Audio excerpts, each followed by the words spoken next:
নমস্কার বন্ধুরা, আজকে নিয়ে এসেছি একটা নতুন টপিক, মুভিং অ্যাভারেজ।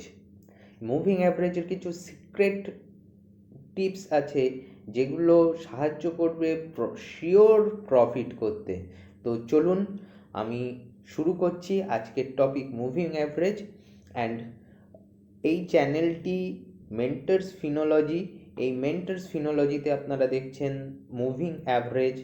তো চ্যানেলটিকে অবশ্যই সাবস্ক্রাইব করবেন এবং আমার মনের বুস্ট বাড়ানোর জন্যে, আরেকটু বেশি আপনাদের জন্যে যাতে আরও ভালো ভিডিও আনতে পারি তার জন্যে একটু লাইক করবেন।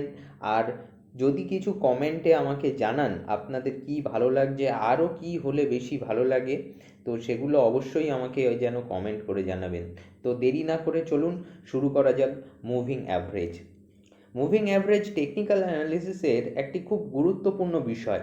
যদিও এটা ল্যাগিং ইন্ডিকেটর বলে অনেকে মনে করতে পারে যে এটা তো ল্যাগিং ইন্ডিকেটর, এর এর থেকে আরও বেটার কি হতে পারে।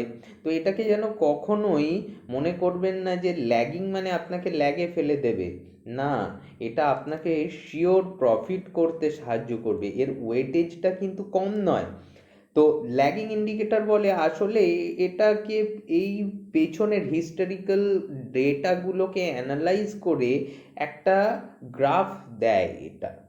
হ্যাঁ, তো আপনার যদি মনে করুন একটা দোকান থাকে, তো দিনের শেষে আপনি অবশ্যই হিসাব করবেন যে আজকের দিনে কত প্রফিট হলো আমার, এবং প্রত্যেক দিনের প্রফিটটা এইভাবে আপনি হিসেব করে বের করলেন।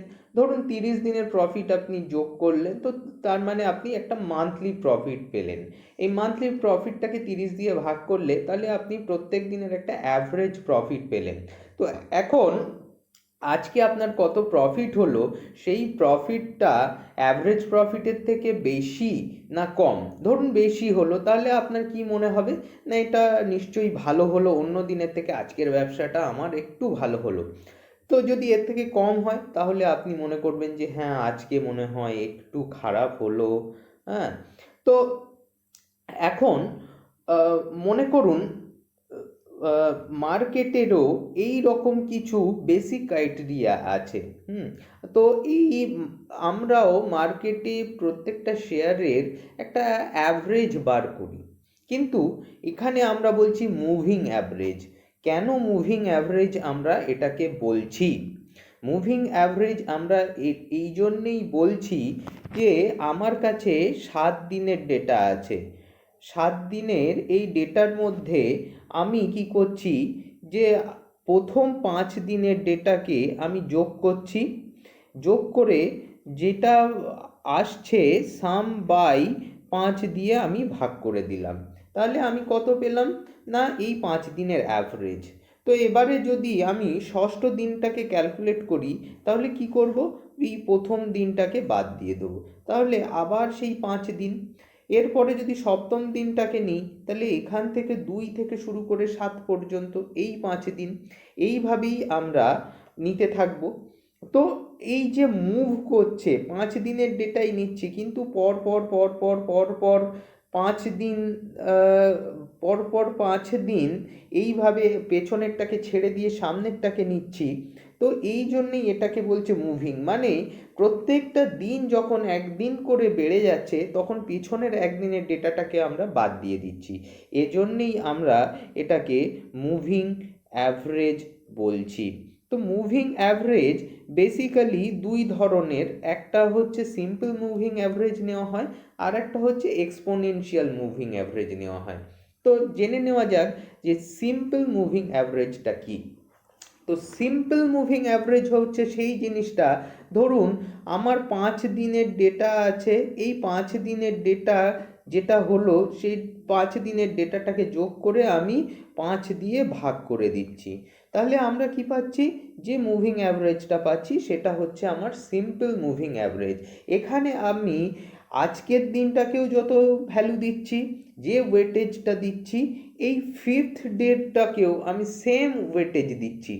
কিন্তু একটা জিনিস মনে রাখবেন, এটা অন্য সব জায়গাতেও অ্যাপ্লিকেবল হলে একটা জায়গায় এখানে সমস্যা আছে, কারণ মার্কেটে প্রতিনিয়ত প্রতি সেকেন্ডে কিছু না কিছু নিউজের উপরে বেস করে চেঞ্জ হচ্ছে।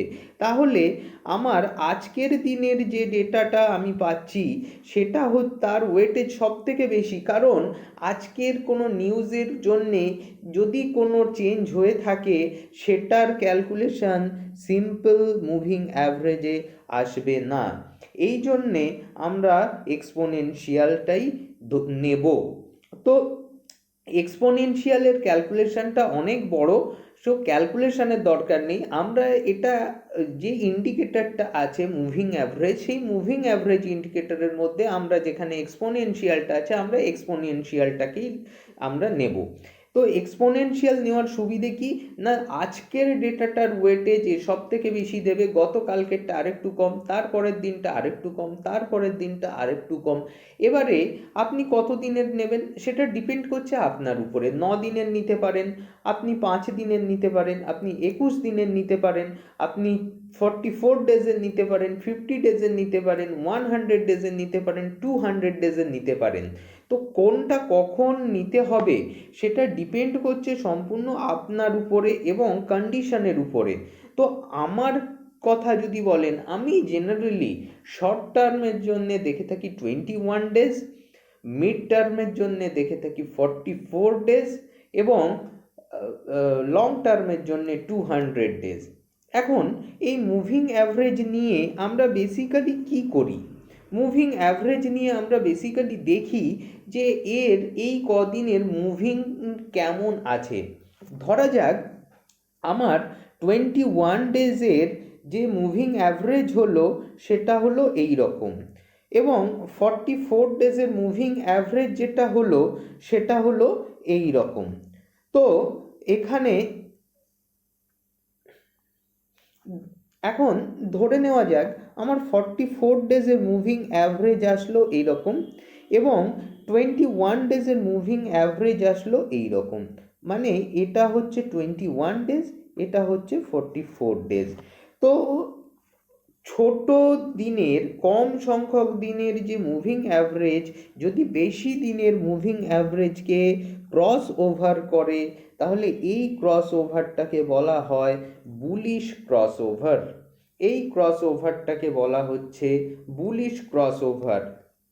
ঠিক অপোজিটে আমার মনে করুন এটা হচ্ছে আমার 44 ডেজের মুভিং অ্যাভারেজ, এবং এবং এইটা হচ্ছে আমার 21 ডেজের মুভিং অ্যাভারেজ। এটা 44 ডেজের, এটা 21 ডেজের। দেখুন 21টা 44-এর থেকে নিচের দিকে যাচ্ছে।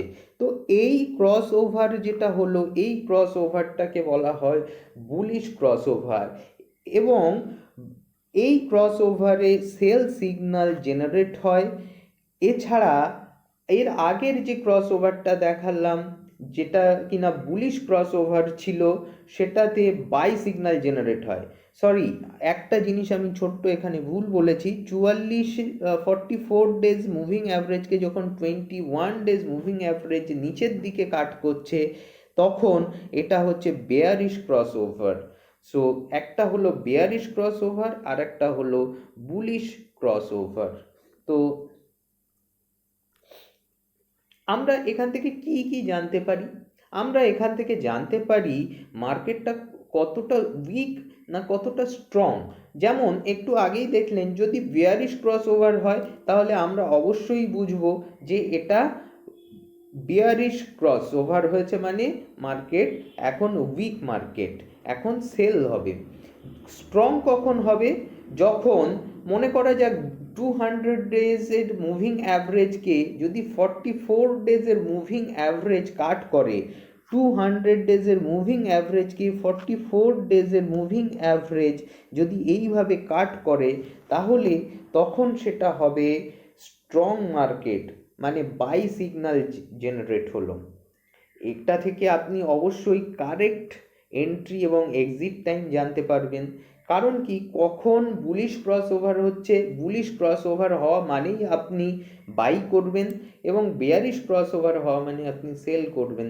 তো বোঝাই যাচ্ছে কোন সময় আপনাকে এন্ট্রি নিতে হবে এবং কোন সময় আপনাকে এক্সিট করতে হবে, এবং আপনি কিভাবে সাকসেসফুল একটা ট্রেড প্লেস করবেন সেটা এখান থেকে জানতে পারবেন। তবে ছোট্ট করে একটুকু বলে রাখি যে শুধুমাত্র এটাই একমাত্র ওয়ে নয় জানার কখন বুলিশ সিগন্যাল দিচ্ছে কখন বেয়ারিশ সিগন্যাল দিচ্ছে। আমাদের যে কোনো একটা ইন্ডিকেটর ইউজ করতে হলে শুধু একটা ইন্ডিকেটরকে দেখলে হবে না, তার সাথে দেখতে হবে আরও অনেকগুলো ইন্ডিকেটরকে যারা কিনা এর সাথে একসাথে যুক্ত। তো সেগুলো পরে আমরা এক এক করে আসবো। তাহলে সরাসরি আমরা দেরি না করে চলে আসি চার্টে। আমার এখানে একটা অ্যাক্সিস ব্যাংকের চার্ট দেওয়া আছে এবং এটা রিসেন্ট চার্ট আপনারা দেখতে পাচ্ছেন। এই চার্টে দেখুন আমি 44 ডিএমএ লাগিয়েছি, মানে 44 ডেজের মুভিং অ্যাভারেজ এক্সপোনেনশিয়ালি। তো এটাতে এই যে রেড লাইনটাকে আপনারা দেখছেন, এই লাইনটাই হচ্ছে সেই মুভিং অ্যাভারেজটা, সেই গ্রাফটা এখানে দেখাচ্ছে। এবং একটা জিনিস আপনি দেখুন, যখনই কি না এই 44 ডেজ মুভিং অ্যাভারেজের কাছে আসছে, তখনই এই মুভিং অ্যাভারেজটাকেও এতটাই রেসপেক্ট দিচ্ছে যে এখান থেকে বাউন্স করে দেখুন উপরের দিকে যাওয়ার চেষ্টা করছে। যখনই এটা এখানে ভেঙেছে, ভাঙার পরে দেখুন কতটা নিচে নেমে আসলো, নিচে নেমে এসে উপরে ওঠার চেষ্টা করছে, কিন্তু এখানে একটা রেজিস্ট্যান্স পাচ্ছে। এই রেজিস্ট্যান্সটাতে ধাক্কা খেয়ে আবার নিচে আসলো, নিচে এসে এখানে আসলো, এখান থেকে আবার উপরে ওঠার চেষ্টা করছে, কিন্তু এখানে ধাক্কা খেয়ে আবার নিচে আসলো। এটা যখন এইখানে গিয়ে লাস্ট টাইম ধাক্কা খাওয়ার পরে উপরে উঠলো, তারপর থেকে এই উপরে ওঠা শুরু করলো, এবং উপরে ওঠা শুরু করার পরে এটা এত দূর পর্যন্ত যাওয়ার পরে আবার যখন নিচে এটা নেমে আসলো, নেমে এখানে আসার পরে আবার এই লাইনটাতে ধাক্কা খেয়ে ঠিক নিচে চলে আসলো। এরপরে এখান থেকে যখন স্টার্ট করলো, দেখুন প্রত্যেকবার এই জায়গায় এসে সাপোর্ট নিচ্ছে এবং উপরে উঠছে। তার মানে একটাই লাইন যেটা কি না সাপোর্ট এবং রেজিস্ট্যান্স হিসাবে কাজ করছে। কী রকম সাপোর্ট এবং কী রকম রেজিস্ট্যান্স? সাপোর্ট এবং রেজিস্ট্যান্স টার্মটা আপনারা অবশ্যই শুনবেন, তার কারণ সাপোর্ট মানে কি, যখন কোনো একটা জিনিস উপর থেকে পড়ছে, পড়ার পরে কোনো একটা জায়গাতে সে নিজেকে রাখার চেষ্টা করছে যে ওর নিচে আর ও যাবে না, সেই পয়েন্টগুলোকে দেখুন এই পুরো জায়গাটা জুড়ে একটা সাপোর্ট নিয়েছে। এরপরে এখান থেকে যখন উপরে ওঠার চেষ্টা করলো, হ্যাঁ কারেকশান তো অবশ্যই আসবে, কিছুটা নামবেন, এবং নেমে কোথায় এসে ধাক্কা খাচ্ছে না এইখানে এসে ধাক্কা খেলো। এখানে এসে ধাক্কা খাওয়ার পরে আবার উপরে উঠলো, আবার যখন একটু নিচে আসলো তখন এখানে এসে ধাক্কা খেলো। তো দেখুন প্রত্যেকবার এটাকে সাপোর্ট হিসাবেও নিচ্ছে। তো এই সাপোর্টটা দেখুন দিচ্ছে 44 ডেজের মুভিং অ্যাভারেজ। আপনি বলতেই পারেন সবাই 50 নেয়, 200 নেয়, 21 নেয়, কেন 44? একটা জিনিস আমি ছোট্ট করে বলে রাখছি, 44 নেওয়ার আমার কাছে একটাই কারণ, একটা মাসে একটা সপ্তাহে আপনার কটা ট্রেডিং ডেজ থাকে? 5। তো একটা মাসে জেনারেলি 20 থেকে 22টা ট্রেডিং ডেজ হার্ডলি হয়। তো এই 22টা ট্রেডিং ডেজ মানে 2 মাসে আপনার কত থাকে? 2 মাসে 44টা ট্রেডিং ডেজ ম্যাক্সিমাম থাকতে পারে। তো সেই হিসাবে আমি এখানে সবসময় সিলেক্ট করি 44 ডেজ, যেখানে কিনা আমার 2 মাসের একটা অ্যাভারেজ প্রাইস আমি পাবো, এবং সেই অ্যাভারেজ প্রাইসের সাথে এটা কিভাবে ওঠানামা করে সেটা আমি দেখাতে পারছি। তো আমরা সবসময় চেষ্টা করব যে গুড কোয়ালিটি স্টককে ফার্স্টে চুজ করার, যারা কিনা এই 44 ডেজ ডিএমএটাকে অলওয়েজ রেসপেক্ট করে। চলুন নেক্সট আরেকটা দেখা যাক, বন্ধন ব্যাংক। দেখুন এখানেও তাই, এখানেও তাই, দেখুন কতবার এইখানে সাপোর্ট রেজিস্ট্যান্সটা নিয়েছে, এবং এখানে দেখুন সাপোর্ট এখানে সাপোর্ট নিয়েছে, বারবার আপনি একই জিনিস দেখবেন, এই জন্যেই 44 ডেজটাকে নেওয়া হয়েছে। চলুন নেক্সট আরেকটা দেখা যাক। এইচডিএফসি ব্যাংক ভারতের একমাত্র দিগ্গজ প্রাইভেট সেক্টর ব্যাংকের মধ্যে পড়ে এটা। এখানে দেখুন কিভাবে এই এই যে রেজিস্ট্যান্সটা নিয়েছে, এই রেজিস্ট্যান্সটা যেটাকে ভাঙতেই পারছিল না, দেখুন 44 ডিএম এটাকে কিভাবে ও নিজের রেজিস্ট্যান্স হিসাবে ইউজ করেছে। এরপরে যখন এই রেজিস্ট্যান্সটা ভাঙলো, এখানে বাই সিগন্যাল জেনারেট হলো, দেখুন এরপর উপরে উঠতেই থাকছে। তো কোথায় বাই করতে হবে, কোথায় সেল করতে হবে, অন্তত আপনি এইটা দেখেও একটু হলেও বুঝতে পারবেন। তো এছাড়াও আরও সাপোর্ট রেজিস্ট্যান্স ক্যালকুলেট করার আরও অনেক মেথড আছে, কত দূর যেতে পারে, কিভাবে আপনি এর টপ বা বটমটাকে বুঝতে পারেন, তার জন্যে নেক্সট ভিডিওতে তো অবশ্যই আলোচনা করব। কিন্তু এখানে দেখুন নেক্সট হিন্দুস্তান ইউনিলিভার, নাম অবশ্যই শুনেছেন।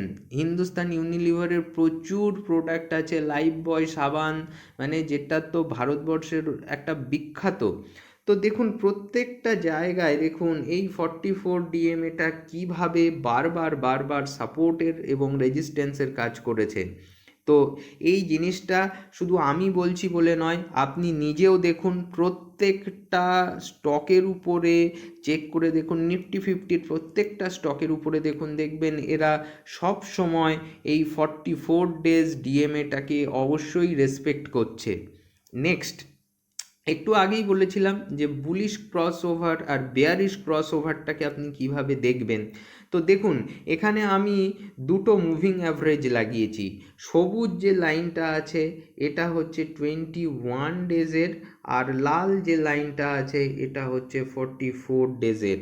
তো দেখুন কিভাবে বুলিশ ক্রস ওভার এবং বিয়ারিশ ক্রস ওভার এখানে জেনারেট হয়েছে। আমি কি বলেছিলাম, যখন 44 ডেজ মুভিং অ্যাভারেজটা 21 days moving average 44 days moving অ্যাভারেজকে কাট করে উপরের দিকে উঠবে, তখন বাই সিগন্যাল জেনারেট হবে। দেখুন এইখানে দেখুন, এখানে লাল লাইনটা যেটা 44 ডেজ মুভিং অ্যাভারেজ, এবং সবুজ লাইন যেটা 21 ডেজ মুভিং অ্যাভারেজ, এই সবুজ লাইনটা লাল লাইনটাকে ক্রস করছে, এবং ক্রস করার পরে কোথায় উঠে গেছে দেখুন, এখানে কত ছিল, 450 কাছে ছিল। এখনও দেখুন বেয়ারিশ ক্রস ওভার চালু হয়নি। আপনি চোখ বন্ধ করে ভরসা করতে পারেন, মাঝে মাঝে তো ডিপস আসবেই, এই ডিপস এসছে, এই ডিপস কিন্তু অবশ্যই আপনার বাই করার মতো ডিপস। এখানে যদি আপনি বাই করে থাকেন তাহলেও আপনি প্রফিট পাবেন। তো এই হচ্ছে যেটা একটু আগে বললাম, সেম জিনিস। নেক্সট চলুন আবার সেই বন্ধন ব্যাংকে আমরা ফিরে এসেছি। বন্ধন ব্যাংকের ক্ষেত্রেও আগে 44 ডিএমএ দিয়ে দেখিয়েছি, এখন দেখুন 44 ডিএমের সাথে 21 ডিএমএ দিয়েছি। দেখুন এখানে বুলিশ ক্রস ওভার তৈরি হয়েছে, এবং এখানে বুলিশ ক্রস ওভার তৈরি হওয়ার পরে এটা কততে ছিল, 308। এরপরে দেখুন বেয়ারিশ ক্রস ওভার কোথায় হয়েছে, এই যে 400-র একটু পরে, 400-র একটু নিচে, মানে এই জোনটায় আপনার এখান থেকে এইটা প্রফিট, মানে 300 থেকে 400 প্রায় 100 টাকার মতো প্রফিট এখান থেকে আপনি পেয়েই যাচ্ছেন। তো বুঝতেই পারছেন যে এই ক্রস ওভারগুলোর কি ভ্যালু আছে। অবশ্যই আমি আবারও বলছি, শুধুমাত্র এটা নয়, এর সাথে আরএসআই, এমএসিডি আরও অনেক কিছু দেখতে হয়, সেগুলো পরপর তো অবশ্যই আলোচনা করব। তবে যারা বিগিনার তাদের জন্য বলছি, এই মেথডটা মুখস্থ করে ফেলুন, এটা আপনার কাছে 100% কাজ করবে। এবং আজকে যারা টিভিতে বসে বলে যে এটা নিন, এটা এই লেভেলে নিন, এটার সাপোর্ট এই, রেজিস্ট্যান্স এই, আপনার মনে হয় যে কিভাবে এরা বলছে, এর একটাই জিনিস, এরা প্রত্যেকে এই জিনিসগুলোকেই দেখতে থাকে। নেক্সট দেখুন হিন্দুস্তান ইউনিলিভার, সেম দেখুন এখানে বুলিশ ক্রস ওভার হয়েছে, এখানে বেয়ারিশ ক্রস ওভার হয়েছে। তো এখানে কিনে আপনি যদি এখানেও সেল করেন, এই যে প্রফিটটা, এটা বুঝতে পারছি না কোথা থেকে কতটা এত ছোট লেখাগুলো। তো এই একটা রেঞ্জ আপনি অবশ্যই বুঝতে পারছেন। তো আশা করি আজকের ভিডিওটা আপনাদের ভালো লেগেছে, এবং আপনারা অবশ্যই কমেন্টে জানাবেন আজকের ভিডিওটা কেমন লাগলো এবং এই ভিডিও থেকে আপনি কিছু গেন করলেন কি না। আমার কাছে আপনি যদি কিছু জানান অবশ্যই আমি রিপ্লাই করব, আর পারলে ভিডিওটাকে লাইক করবেন, চ্যানেলটাকে সাবস্ক্রাইব করবেন। তো আপনার এই একটা লাইক আমার একটু বুস্ট করবে, আমার আরও এই ধরনের ভিডিও নিয়ে আসতে সাহায্য করবে। তো আজকে এ পর্যন্তই। অসংখ্য ধন্যবাদ আপনাকে দেখার জন্যে। Thank you.